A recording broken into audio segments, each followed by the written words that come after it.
Ya, kelompok penyelenggaraan pemungutan suara dilantik serentak Kamis pagi. Syarat kesehatan menjadi salah satu yang jadi perhatian utama tahun ini. Kamis pagi, Komisi Pemilihan Umum RI serentak menggelar pelantikan kelompok penyelenggaraan pemungutan suara di seluruh Indonesia.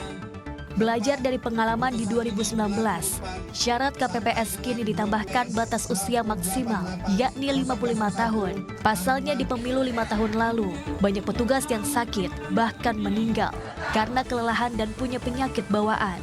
Selain itu, komposisi dari 7 anggota KPPS terdiri dari 3 anggota senior atau berpengalaman, dan 4 orang lainnya merupakan tenaga terampil muda. Tahun 2024 ini di Jakarta Barat, lebih dari 50.000 petugas KPPS terlibat. Syarat kesehatan menjadi fokus penting dalam seleksi. Beberapa pemeriksaan dilakukan bekerjasama dengan Dinas Kesehatan DKI Jakarta, di mana seluruh peserta diperiksa di puskesmas kecamatan atau kelurahan. Syarat yang cukup ketat, terutama masalah kesehatan, guna mengantisipasi kelelahan yang mengakibatkan meninggal dunia. Harus lolos tes kesehatan. Kalau sudah lolos, baru mereka bisa melanjutkan seleksi tahap berikutnya.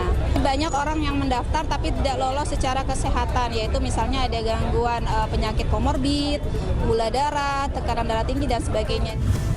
Sementara, Komisi Pemilihan Umum Jakarta Pusat melantik lebih dari 21.000 petugas KPPS yang akan bertugas di 3.129 tempat pemungutan suara di wilayah Jakarta Pusat. Proses pelantikan diawali dengan pengambilan sumpah sesuai kepercayaan dan agama masing-masing.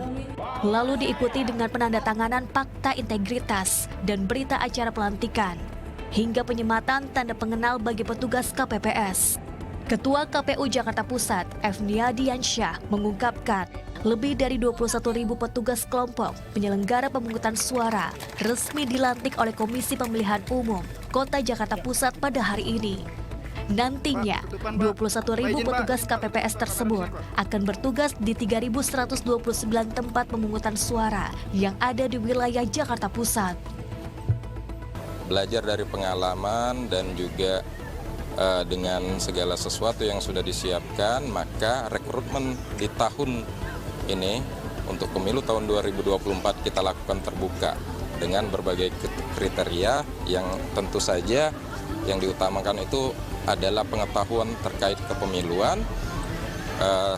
Terus yang paling penting juga itu adalah usia, sehingga memang bisa dinyatakan sehat.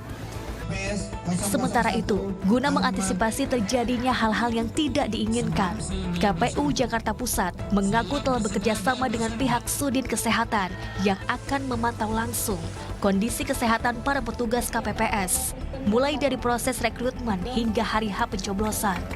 Rifki Rizky Ansyori, Ibrahim melaporkan untuk NET.